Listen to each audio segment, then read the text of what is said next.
Cosmic Frequency, Tuning into the Awakened Heart. This program is brought to you by Prana-Luz Conscious Living.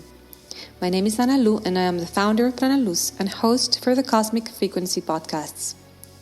Our podcasts focus on three main pillars: spirituality and social and environmental awareness. Today's topic is sacred sites, sacred geometry, and geomancy. And our guest today is PhD teacher, author, and master builder Anne Parker. Anne Seth Parker is a professor of environmental studies at Naropa University in Boulder, Colorado, USA, where I had the honor to be her student. A hunger to learn from traditions that hold reverence to the earth led her to live with and learn from communities throughout the Himalayan region and among Aboriginal communities in Australia over many years. Anne also trained as a Druid in the Order of Bards, Ovates and Druids, in her own European ancestral lineage. She's the author of Stories from the Originand Multi-ethnic Interface in Eastern Nepal, and co-author of Earth Alchemy, Secrets of Sacred Geometry, and the forthcoming monograph on the exploration of sacred geometry of Stupas in Bhutan. She studies sacred sites internationally and consults on building harmonization and site design. Anne is passionate about serving life and renewing our connection to and reverence for the living earth.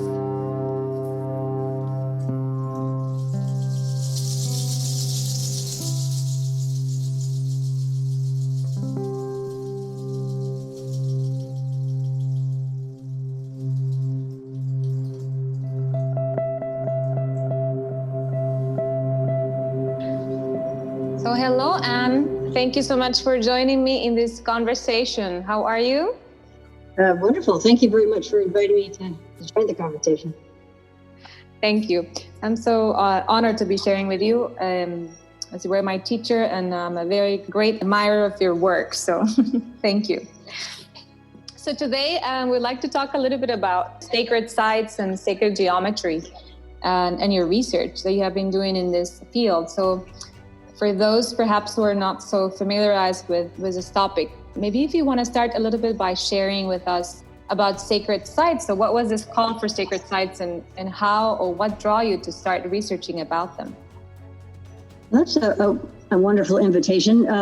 I also, like you, feel quite a magnetic pull to sacred sites. And I feel like when I go there, I learn far more than I imagined, and that they're places for transformation. And I feel like there are places in the world right now that we can connect with to help us rebalance our relationship with the earth. And, all of the earth is sacred, but some of these sites are very powerful for transforming and supporting the human body in its spiritual growth. So I've found that they're important teachers, really, for me.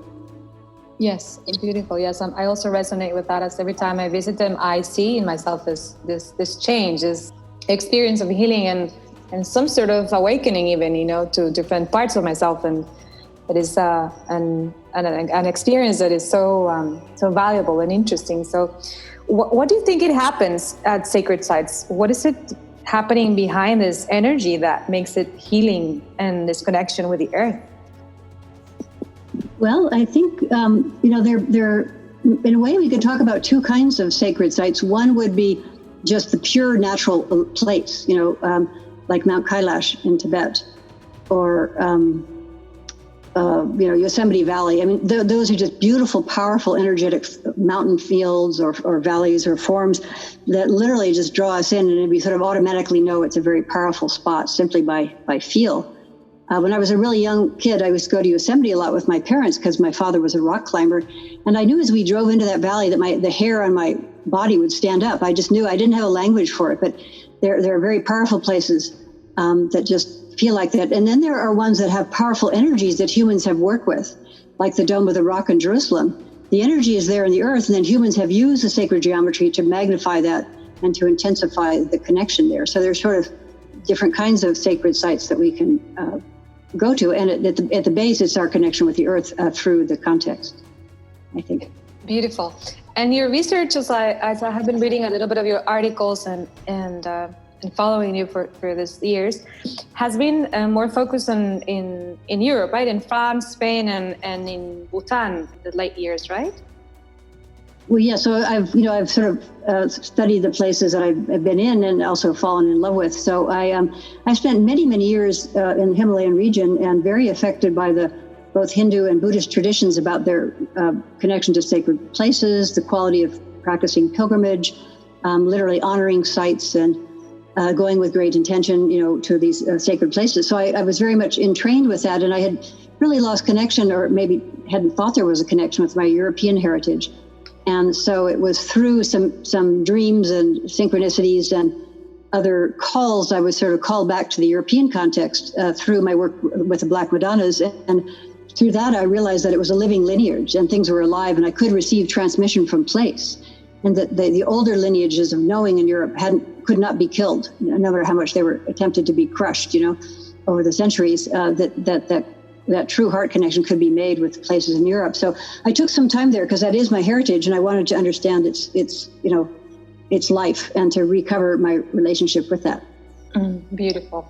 Thank you. And yes, you've done a lot of research on the Black Madonnas, which is a very interesting topic. I'll be super delighted to also talk about that in another episode. And as I understand, and there is this tendency in the sacred sites in regards to specific sacred geometry patterns and connections that allow this to capture this energy, from the earth below, that make them special and, let's say, available for healing. So can you speak more about that, about the sacred geometry and what you found in your research?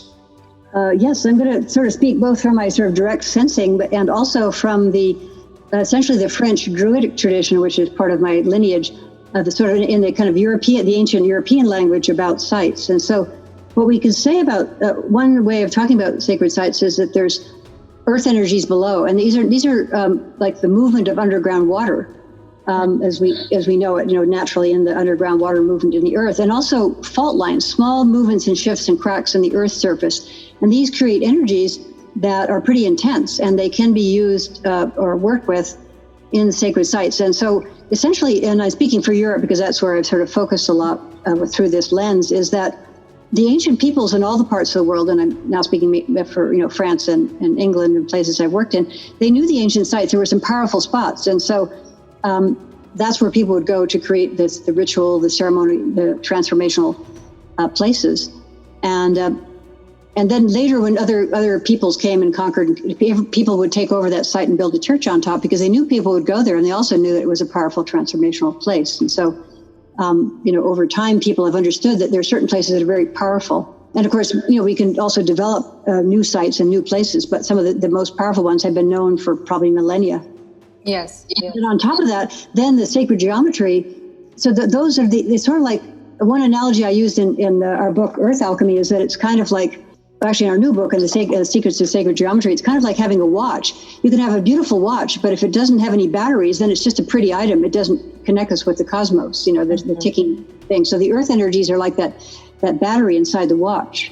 Now, the beautiful watch, it could be the sacred geometry of the church or the stone circle on top of it, and it works with those energies, and it does like a little Aikido move on them and makes a beautiful healing field. So you need both the telluric energies from the earth to join together with the cosmic patterns, and you get something very transformative. And the cosmic patterns are actually pretty straightforward.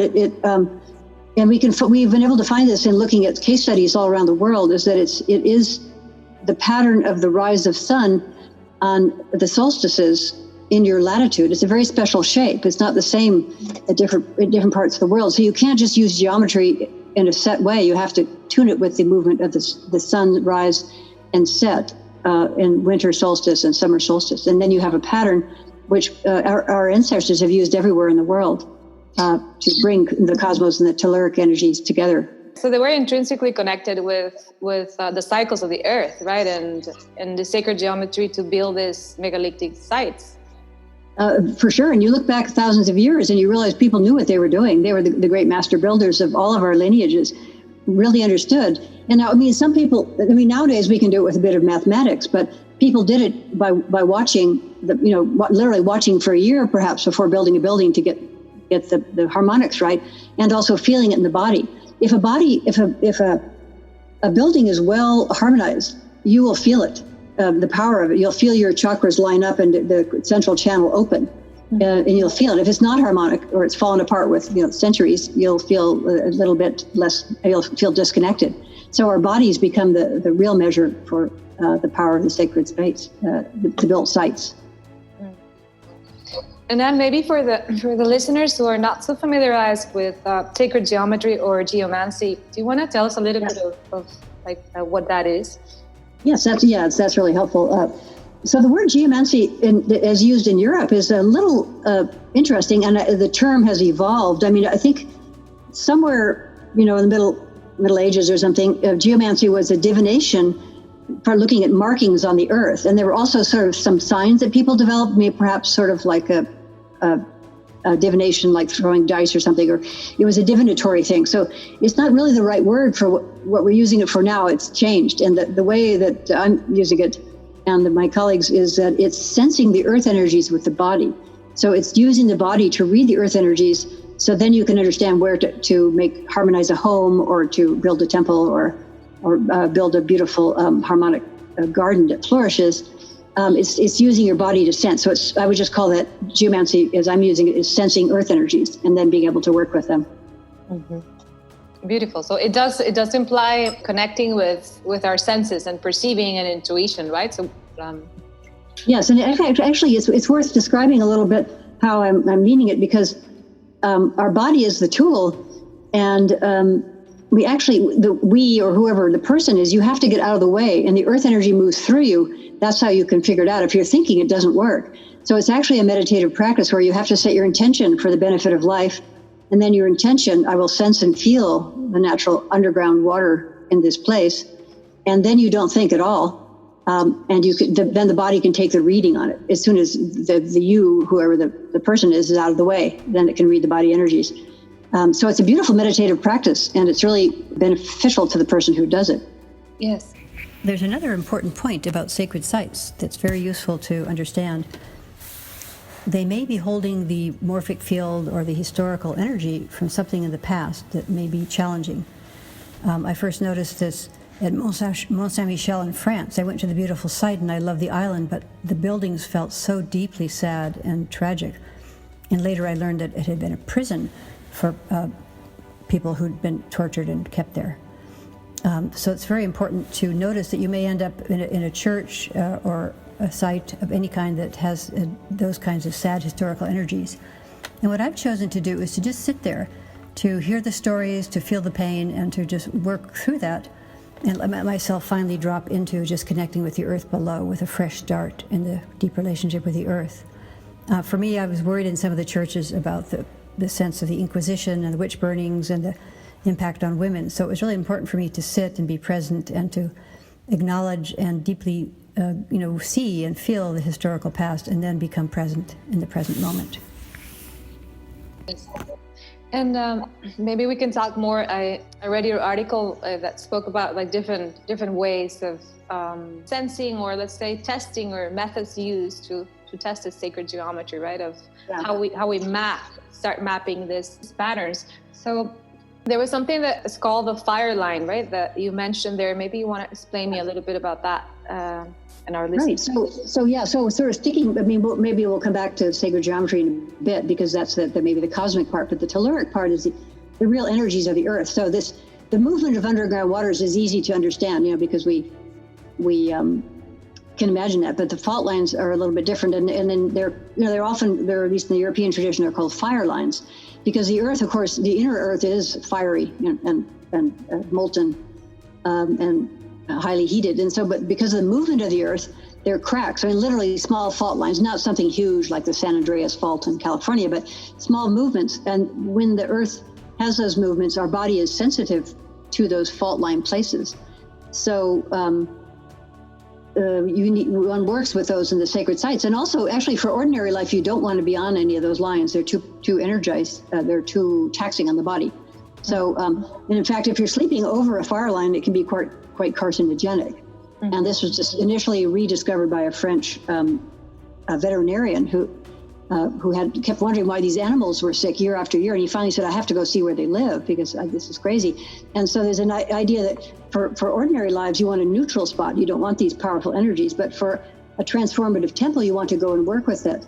And if you put a standing stone there or a stone circle with the right harmonics, then you get a very powerful spot for this connecting of heaven and earth. So those lines are tremendously important, and there are other lines as well, but those are the sort of the beginning ones. And when I go into churches and ancient stone circles, you can always find that they've been working with these what we call the fire and the water lines.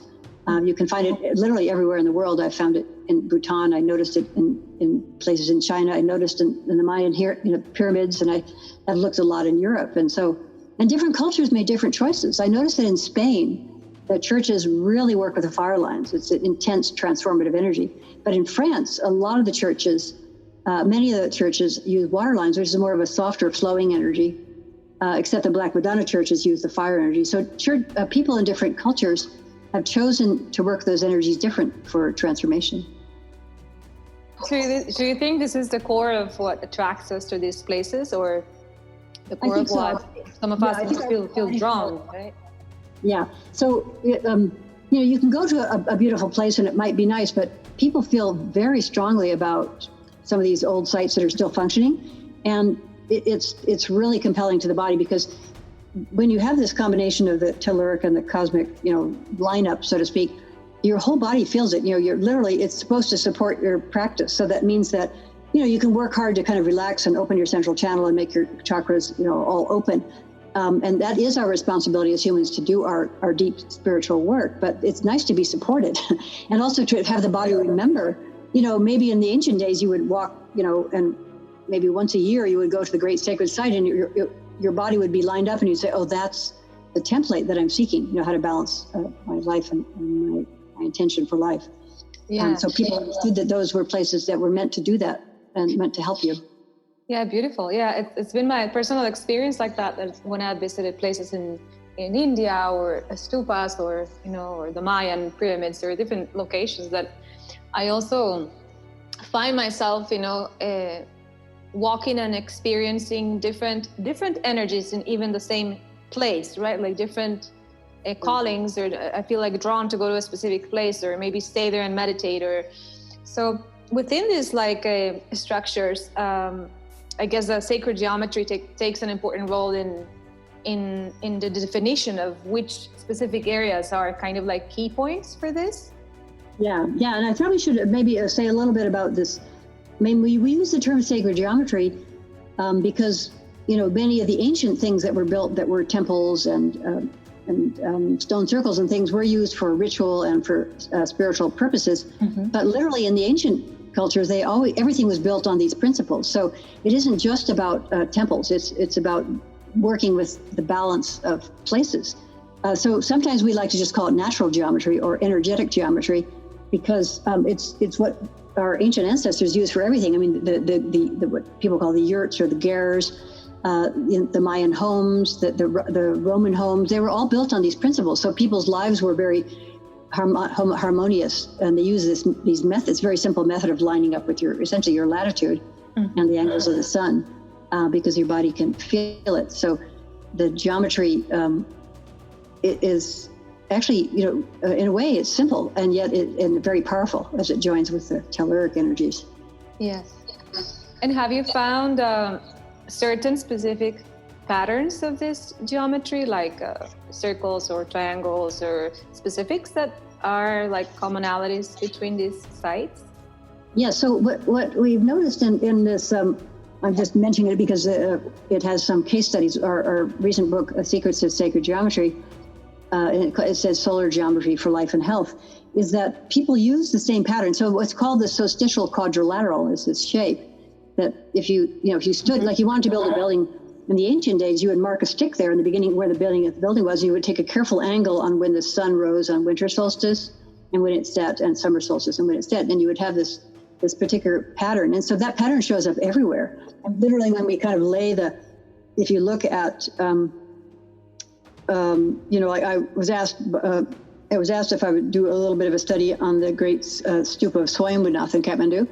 And when I took the actual pattern for the latitude and plopped it over, it's like, oh my gosh, they knew what they were doing. They were very carefully selected what they were doing. So now some people, you could build like a Roman house, maybe just using the solstitial quadrilateral at a proportional size for the house. And so you're literally living in that shape. But wow. when you stamp on the ground, when you start to mark this pattern, it's like a mandala forms naturally. So there's something called the solstitial quadrilateral, but then there's something called the mother square, and that was used in all of the design of Chinese buildings, people using the mother square. And then there's harmonics off the mother square that have what are called the daughters and the sons of the mother square, and also the elements appear. So it's almost like you could imagine if you drop a little rock into a quiet pond, this pattern jumps out. So as soon as you start to stake out this cosmic pattern, it's there. And so some people might have built a temple that was based, entirely on, say, the circle of the element of ether or transformation, or they might have used fire circles to energize things, or water circles to carry information. So that when you look at, when you look at a building, you can see what they chose to do. And one of our little case studies in the book is the oldest church in Santa Fe, New Mexico. And in some of those churches inspired, by that time period and earlier, they had this solstitial quadrilateral of the place where they were building, but they also had the solstitial quadrilateral of, say, either Rome or Jerusalem, and intentionally so people would connect with that other place. So people have chosen different things as to what they hoped the building would do, Mm-hmm. Mm-hmm. So interesting. And what do you think, on your personal experience, was what do you think they were trying to tell us with the sacred geometry? Like, do you think a lot of these buildings were, let's say, meant to reflect, the greater cosmos, or was there like a message that you found in relationship to the earth, or the sacredness of the feminine, or anything specific that you found that you would like to share?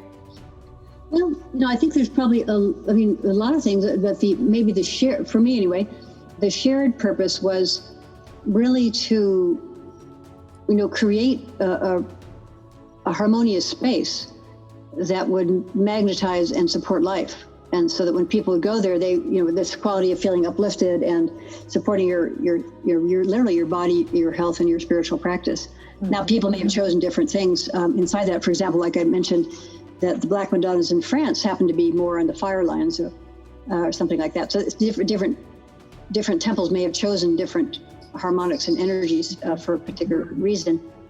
And, it's interesting to say that the fire lines are very intense, and the water lines may be also powerful, but not so much so. So you could decide what it is that you wanted to happen in the building based on what you had available. I don't think I quite answered the question. There was something more there. Yes. No, perfect. No, I was just trying to figure out if, besides, the connection to the earth and the harmonizing of ourselves, like as spiritual sites, that some of them also, like, kind of sometimes the sacred geometry, sometimes like in ruins or pyramids, they tend to sometimes reflect the cosmos or the stars, or. Yeah. Oh, right. And people did also use constellations and other patterns, as well as the elements of the earth and things like that. And the other thing I would say is that in those sites, you had said it kind of nicely earlier, was that you tap into the cosmos in a way, everything around you in a way that innately teaches you things. You're learning subtly at a kind of an extra level. And so people also, I believe the elders and ancestors put transmission. You can receive transmission from place. It's coming from the earth, and it also may contain information that the ancestors. This is amazing, right? This is something that I mentioned you before, because for me has been, like a drawn to visit sacred sites, and even I have taken people there on pilgrimages, and I have experienced this changes in myself, in my perspective, and sometimes, things that in body, mind, emotions, but also spiritually, like there have been shifts that I have somehow, received after this experience of visiting these places. And even if I visit them like regularly, every time I go, there's like something in me cracks or something in me shifts, and that's why I keep having this fascination to explore these places. Right? There's a beautiful magic of this energy, this connection that they have that that serve us in our evolution, right, as spiritual beings. Yeah, I think that's great, because we continue to evolve, and it's like a teacher or somebody giving you a transmission or a safe place in which to evolve. It then continues that sense of unfolding. And Anne, have you found in your research, is there any link or interconnection of the sacred site? Like, is there something like building up a grid of energy between them in the areas that you've explored? I think so, and people have written about this, but the one that I experienced the most, and it was sort of the doorway to my beginning to understand a bit about this, is in England. There's a huge line that goes across the country that goes through Glastonbury and a whole bunch of other sacred sites. It goes through, and so it was sort of discovered. People started. It was because of that discovery of the connection of the lineup of these sites, and sort of going from southwest to in a diagonal to northeast. That people started talking about ley lines, but they didn't know what they were. It was just they thought maybe people traveled on them, or they were, who knows what they thought they were.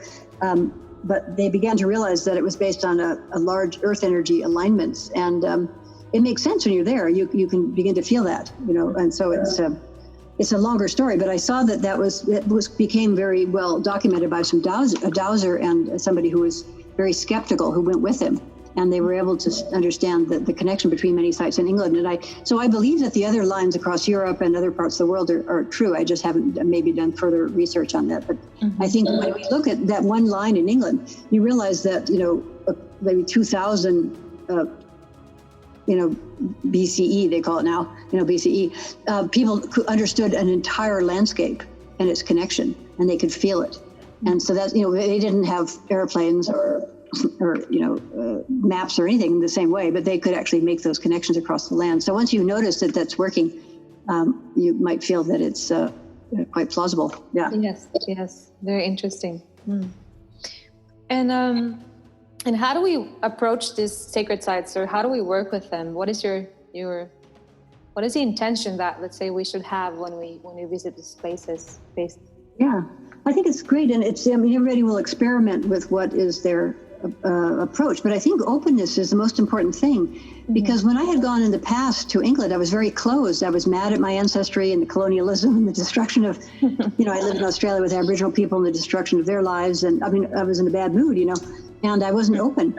But I finally went back with the idea that I would be open, and then I could realize that those ancient ancestors in England, they also knew how to offer these transformational places and so. I think openness is good. And then you might also go with a great deal of respect, because you're entering an energetic site that may teach you things. It also may become your teacher. You may want to help preserve it as your thanks for going there. You may also want to do things that suit you. Some people like to walk around clockwise at the beginning and perhaps close by going counterclockwise to sort of work with the earth energies of the site. You could also, some people like to circumambulate in that way, like going around the energy to take it in and understand it. Song and ritual, of course, was what those places are also for, So those are magnified. I went with a group of, I went especially on summer solstice with the Order of Bards, Ovates and Druids in England to Stonehenge. And we were at a time when we could go by ourselves at that time. And I was very moved to be there, but I walked in there and I realized it was almost like turning on an old radio. Like, you might think that old radio doesn't work, but when people go with their intention, that site literally energized, almost like a battery. And I was so surprised. It was like, oh, okay. When you go with the right intention, with the humility, with the openness, with the potential and humility to learn, that's maybe the best thing. And you also may want to make some offerings, for example, to help protect the site or other things. So there's this quality of greeting a beloved one that you might have when you go. Yeah, that totally resonates with me, as I believe our intention of openness and being able to perceive and sense, right, and tuning to the different aspects of the sites is the key to experience it, right, from a different level. Like I visit even places with people so many times, and you can be there, just taking the picture, looking at a rock, with, whatever, right? Or you can really come with this open heart to learn and perceive and receive, right? Because I think it's a lot about also receiving what this sacred place has to offer, right? Yeah. Connecting from that deeper level. And also something that I would love to talk to you about, which is something that is actually has been very interesting to me, because I had this idea, of rocks, being like, oh, a rock, like nothing special when I was young. And then I started, as I started visiting these places, I started changing that perspective of stones and understanding that there is this magnetic energy that the stones hold, and that is quite magical, right? It's like secrets that these stones have, to share with us, the qualities of the energy that they withhold, is magnetic energies and vibrations. So is it that there are some certain stones and in the sites that have like specific placements, right, that could impact and harmonize and benefit our energy? Maybe you want to talk a little bit about that, or how does that specifically, this electromagnetic charges that they have, are the ones that are influencing our experience as well? And we may just see it from outside and see a rock, right, a stone with a carving, but there's something so much deeper that is not, let's say, in a way perceived through the eyes, right? Yes, yeah, no, I love that, and there's a lot to say about that. But I mean, falling in love with rocks, I think, is quite fabulous, because there's a lot that they hold.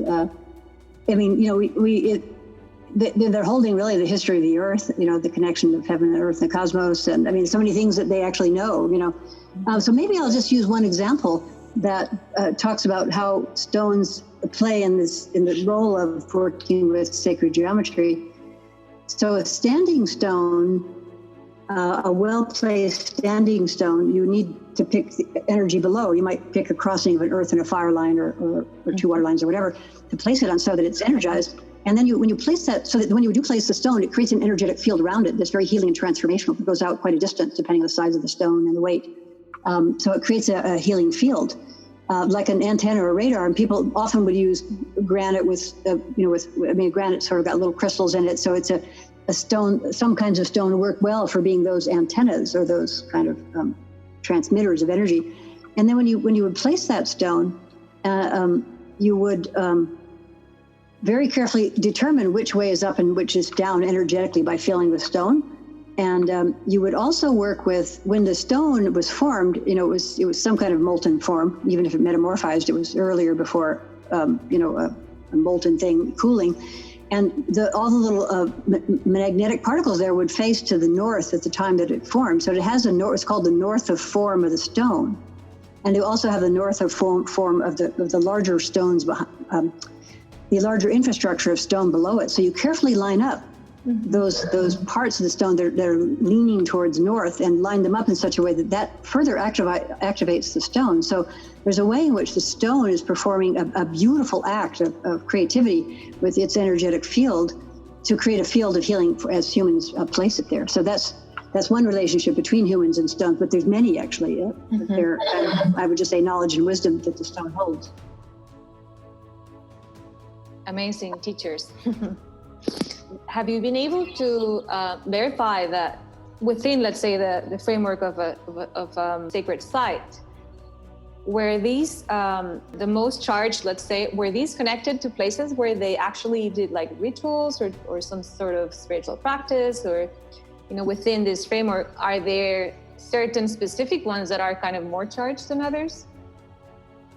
Well, that's interesting. I mean, I was recently, I went to Wales, and I was particularly walking and looking at ancient sites on the Isle of Anglesey, which is where the Druid school was in England before it was destroyed by the Roman takeover of the island.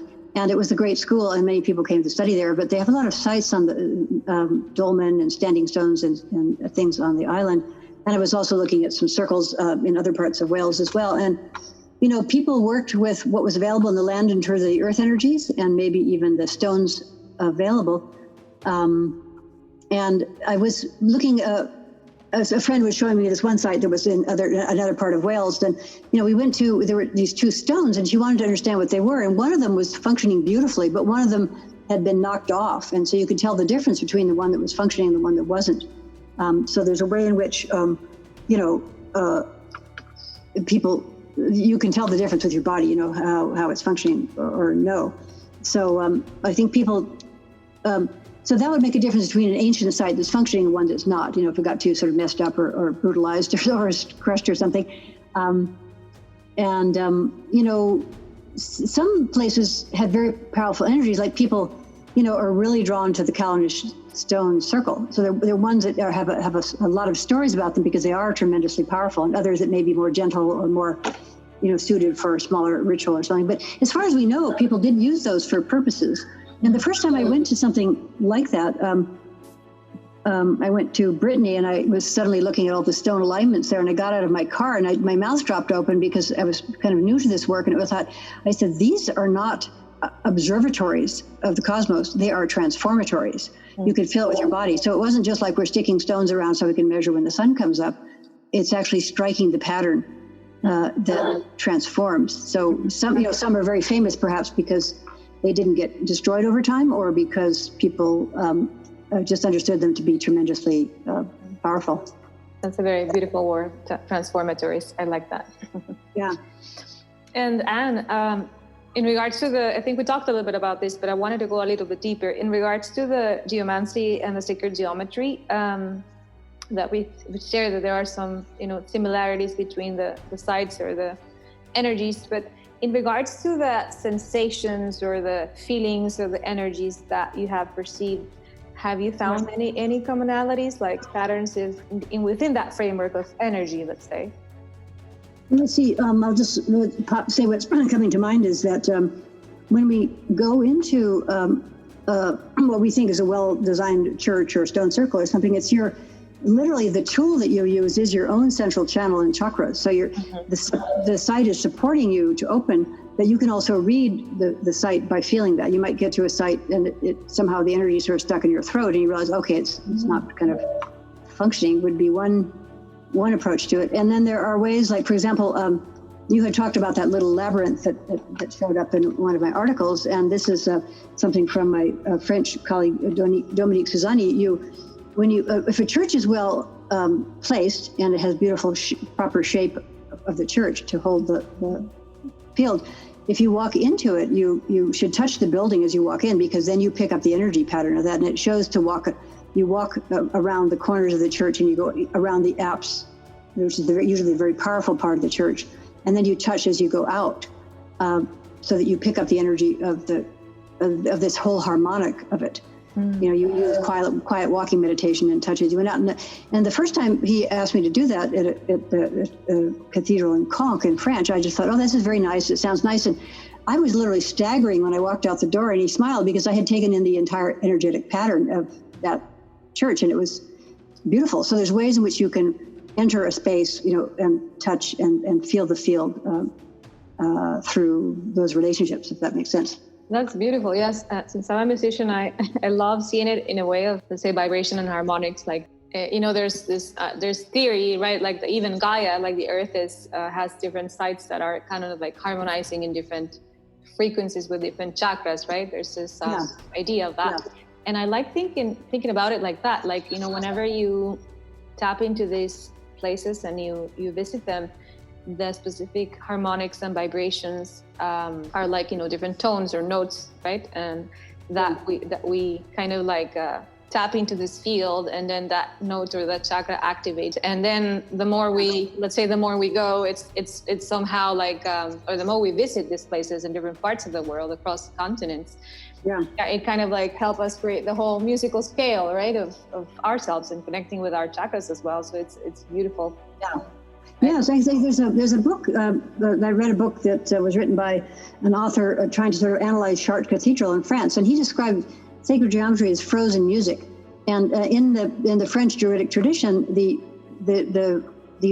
elements, the chakras, and the musical notes are coordinated. So you could actually describe a building by the musical notes that are being hit frozen, quote unquote frozen, but built in the stone or whatever. You can describe the whole thing by musical notes, which is why I think it's so beautiful if people have the gift of song to give in a sacred place, Yes, it's almost like if we could hear them sing in a certain way, right? That's what we perceive when we get there. And when you are there in the process of perceiving, let's say, or sensing, having this openness to experience the energy of the site, how much would you say this is intuitive, or how do you feel, and how much is it like subjective? That's a good question. I think everybody's body is a little different, so I use subjective not in a kind of a way that cuts out the intuitive. You know what I mean? Because some people, when they're dowsing, will feel if you're dowsing for water, I often feel it in the bladder, but some people like to feel it with their wrist, and some people might feel it in their knees. So there's a way in which there is a difference to how we feel things, but we'll be able to find the same line, but it might just be in a slightly different feeling way of that. And I think a lot of it's intuitive. I believe that the ancients may have felt the harmonics in their bodies. They didn't have to get out the math like we do now in modern time to figure out exactly where the fire circle is. They may have felt that, and you'll see, stone circles and other things that may have been done entirely by feel, but it was accurate. It was perfect because they were so tuned in to what we call the sort of the naturally unfolding mandala of the place. They would just say, "Oh, okay, I can feel it now. This is where the circle is." We'll pick this circle to make make it. So we sometimes in the modern time we do the math and then we go out and feel it, but it has to work. The math won't do it by itself. You have to. If you haven't hit the right spot, you'll know it darn well. Yes. Thank you, Anne. Also, I think you mentioned in one of your articles a little bit about connection not only to these fire lines but water, right? Is there any relationship to the water that you want to share about? Well, I think it depends on what was available in a person's bioregion that they knew where they would go for water or fire. But I did really notice that that in Spain the churches had chosen fire a lot, and in France a lot of them were water lines. And then I noticed when I was in Wales, just recently in Wales, and mostly in Wales, that they were using fire lines a lot. So I think people may have, chosen different things, but the elements. It feels different. But if you come to also there were many churches that used a crossing of fire and water, and if you have, and they may be operating on different levels of the underneath the earth. So if you have a fire line and then a water line above it, it's like a steam. It actually cleans out your chakras. And so a lot of the St. Michael's churches are on top of something like that, a crossing of the fire and the water, because people knew they could go there for that kind of healing or kind of steam cleaning once in a while of their, body energetic field. I know you've done a lot of research also in your book about how to apply and translate this natural geometry and geomancy to other spaces, like let's say the application to our homes and our offices. And I remember you're trained in this. So maybe how could we build and design, let's say, these energetic sites and in our lives? Yes, and especially, where I am in the United States, we've built things very haphazardly. We don't have a lot of ancient things to go look at or feel. So it's really, I think it's quite valuable and important for people's health to do it. So you could, the first time we harmonized a house, my colleague Karen and I harmonized our first house, and when we came back, we had been told that when you do harmonize something, it invites life. And we came back, and this person's very ordinary garden had flourished, and she was just floored. She had twice as many leaves on her sycamore trees, and her blackberry bush was kind of going crazy. And we realized that it does harmonize life. So, you could even just stake out a pattern around your little vegetable garden, and see the impact. And then if you harmonize your home, you'll notice it. And I have worked on people's homes where one person in the family is very excited about the harmonization, the other one thinks it's kind of bullshit. And then the next morning after they experience it, I've had people's friends, partners come rushing up and like throw their arms around me like, oh my God, I felt it, it was so amazing, because our bodies know it. So we don't really have to argue about sacred geometry. And if it works, we just do it and then give the person a chance to feel it. It's so sweet. So we could harmonize our home, we could harmonize our garden, we could make a little meditation garden. If we're in an apartment, we could also try to just harmonize within the apartment because we don't own the building and we can't put stones outside in the driveway or something. So it's quite possible to, and I think then that calms our body down and makes us feel more relaxed. And I think it reconnects us even in our buildings with the natural world in a way that we've needed and ancient peoples always knew. So I think it's important for our relationship to the earth, for us to be more intimate and connected all the time, so we know how to remember to care for life. For sure, it would help us become more grounded and connected with the earth.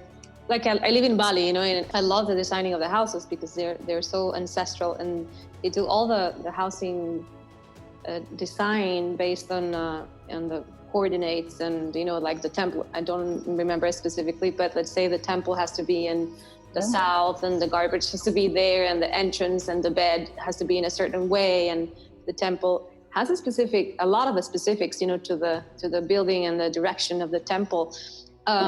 So would you say for sure to initiate, let's say, this practice of translating this into our homes, we would definitely have to connect with elements and orientation, or could it be something just as simple as connecting with the earth, in a certain way? What would be some, let's say, easy tips that you could give us in regards to how to initiate our home in that process of connection, with making it our own little sacred place?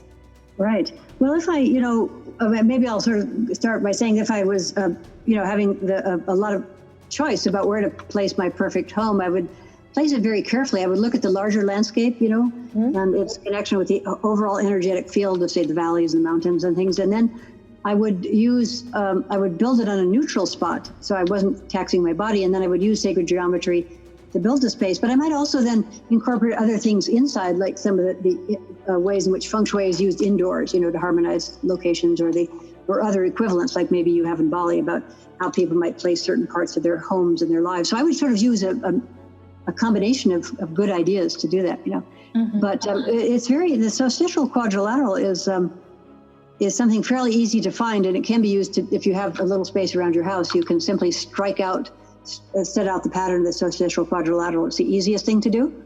If not, if you're more constrained, then you would need to use some of the harmonics of the elements, which would take a little bit more study to understand how to use. But the most important thing of all, though, the beginning thing that a person should do is make sure that their bed is not on a water or fire line. And they'll probably know that without knowing it.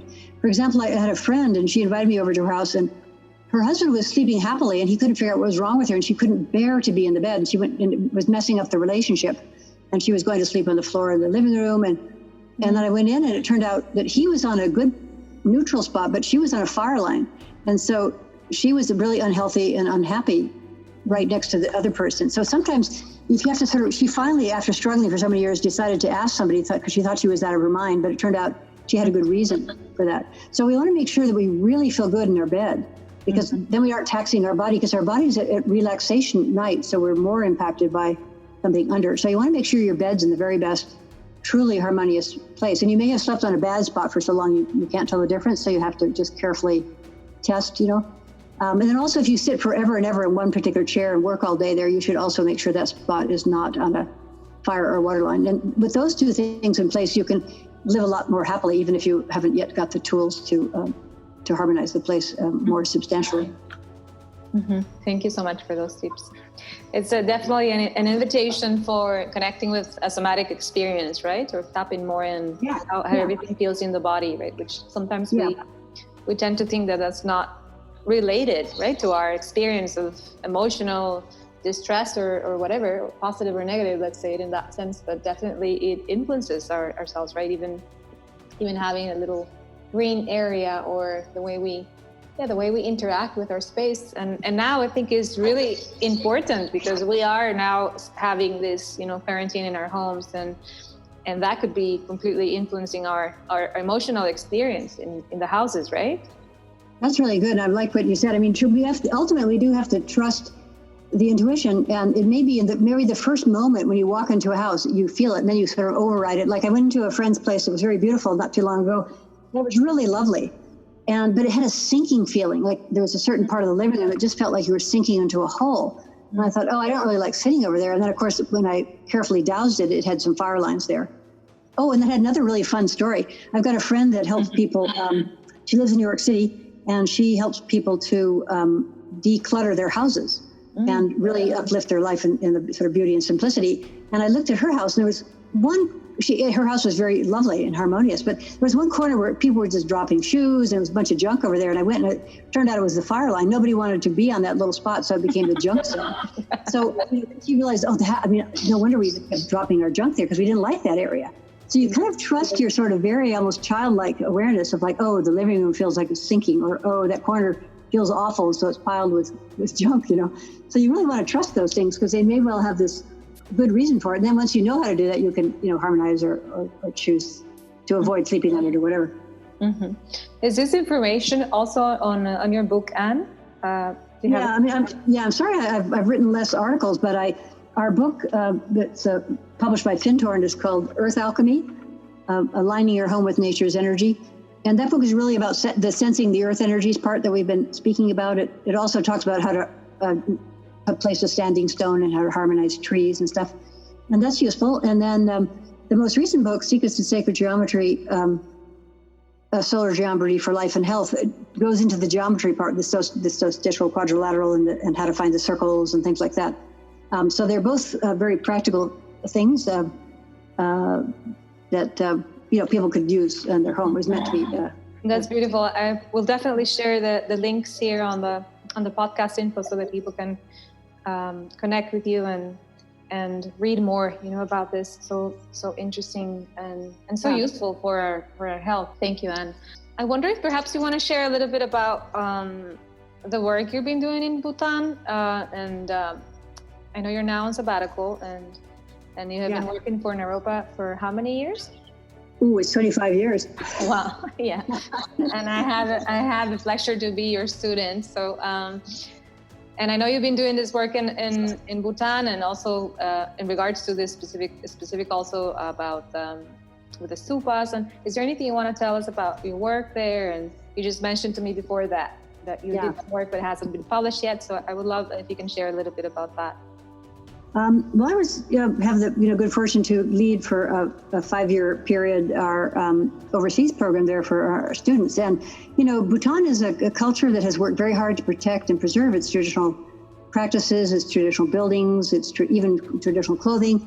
And so they have maintained a lot of the ancient arts. And one of those would be the kind of a building of sacred places. And with the international team, 3 of us, a Bhutanese colleague, a French colleague, and myself, so Tsering Chudin and Dominique Suzani and I, were given permission by the Department of Culture to study some of the stupas.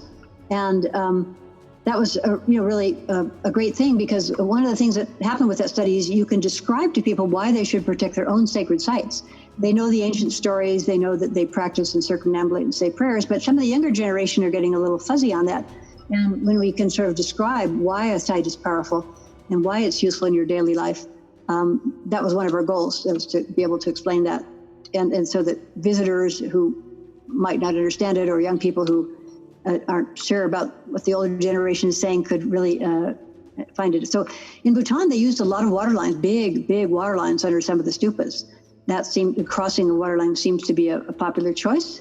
We didn't do a huge sample, but our sample showed that. And they used very beautiful patterns. There are different styles of stupas that they built. They're also called chortens. And some of them are the very distinctive ones for Bhutan that are square, and then they're sort of bell-shaped ones that are sort of more found in other parts of the Himalayas, and then the ones that are sort of more shaped like Nepal. So they have a variety of these, but each one that we looked at had really picked great harmonics, so that when you walk around it, it's definitely opening your heart chakra and doing various things with you to support your practice.